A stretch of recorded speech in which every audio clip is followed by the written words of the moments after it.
Salam əziz izləyicilərim. Mən bu gün sizin üçün Şəki mətbəxinə aid olan əsl Şəki pitisini qazanda hazırlayacağam. İnanın, dadı, ləzzəti piti qabında bişəndən heç də geri qalmır. Bizim işdə ən birinci məqam odur ki, yemək bişirən zaman gərək içinə sevginizi qatasınız, ürəkdən bişirəsiniz. Bax, o zaman yeməklər həqiqətən çox dadlı və ləzzətli olur.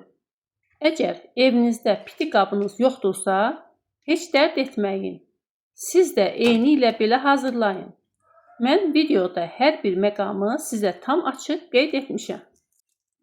Buyurun, izləyin. İlk növbədə əti yaxşıca yuyub qanını çıxarıram. Daha sonra isə quzu ətini qoyun quyruğu ilə bircə qazana əlavə edirəm.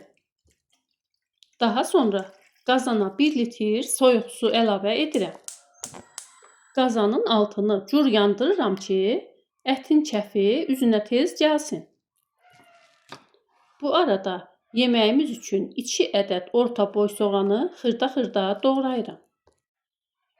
Bu qazan pitisinin resepti tam özümə aiddir.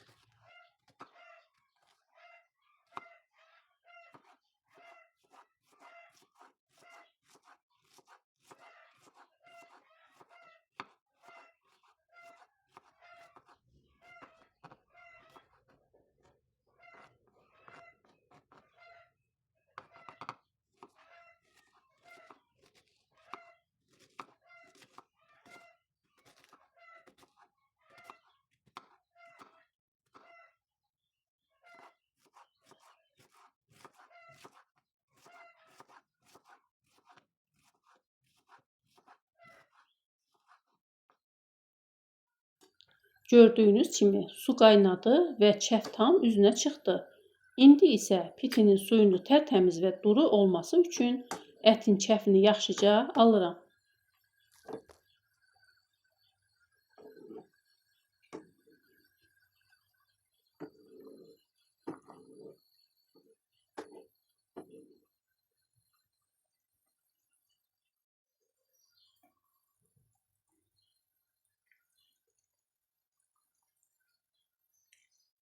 Baxıram ki, kəfi nə qədər təmiz götürsəm də, ətin suyu tam ürəyimcə şəffaf qalmadı. Ona görə də ətin suyunu süzürəm.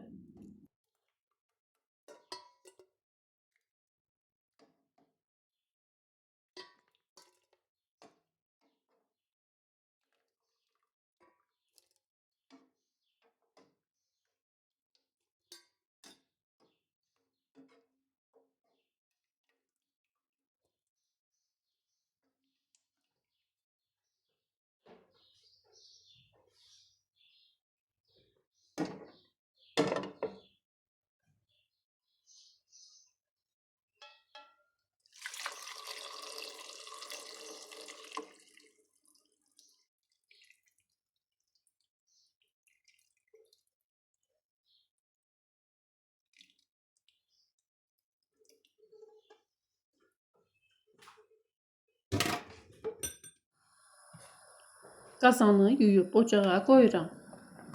Doğradığım soğanları isə qazana əlavə edirəm.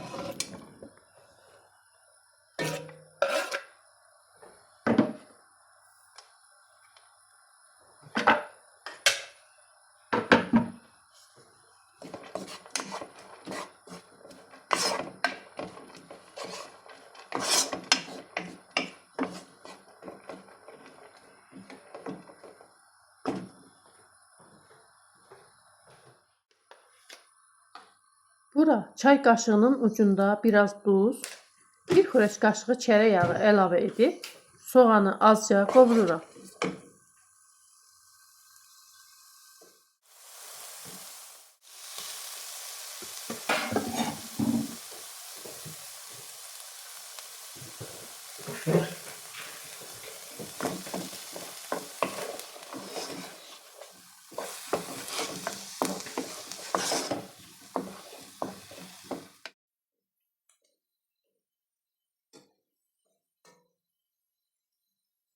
Kəfini süzüb hazırladığım əti və suyunu yenidən qazana əlavə edirəm.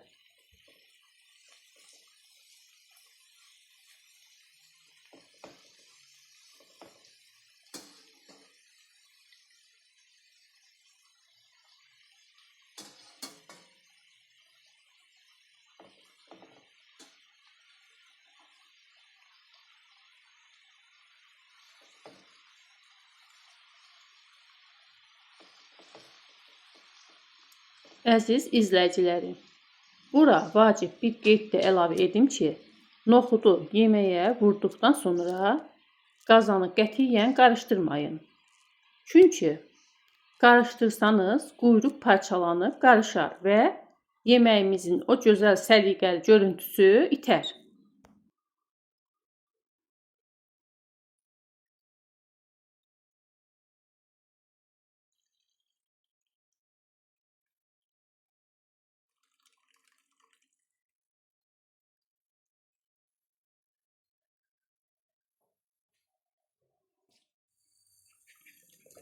Əlavə edirəm əvvəlcədən bişirib hazırladığım noxudu. Mən noxud bişirəndə heç duz vurmuram. Belə olanda noxudlar pambıq kimi yumşaq olur.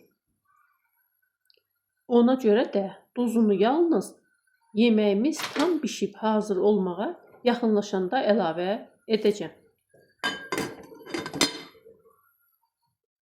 Qazanın qapağını tam bağlayıram və 2 saat ərzində qapağını heç açmadan vam odda bişirirəm.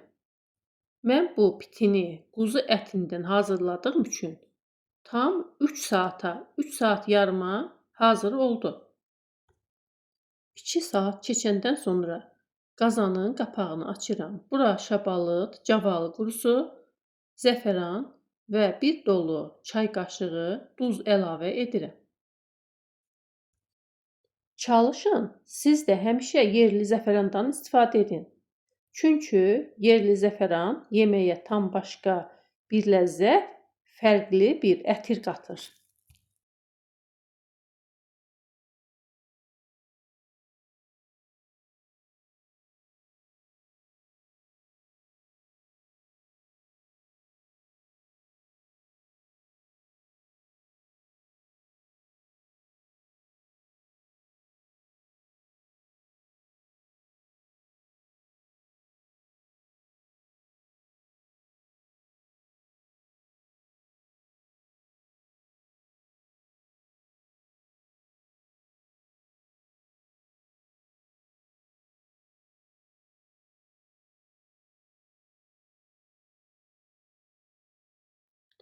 Və yenə qazanın qapağını qapayıb 1 saat da bişirirəm. 1 saat keçəndən sonra qapağı açıb yenə biraz zəfəran səpirəm. 5 dəqiqə qazanımızı belə gözlədib, ondan sonra yeməyimizi servis edirəm. Budur, möhtəşəm görüntü, ləzzətli dad. Siz də mütləq hazırlayın. Videomu bəyənməyi, kanalıma abunə olmağı və rəylərdə öz fikirlərinizi yazmağı unutmayın. Hazırlayan hər kəsə nuş olsun. Hələlik.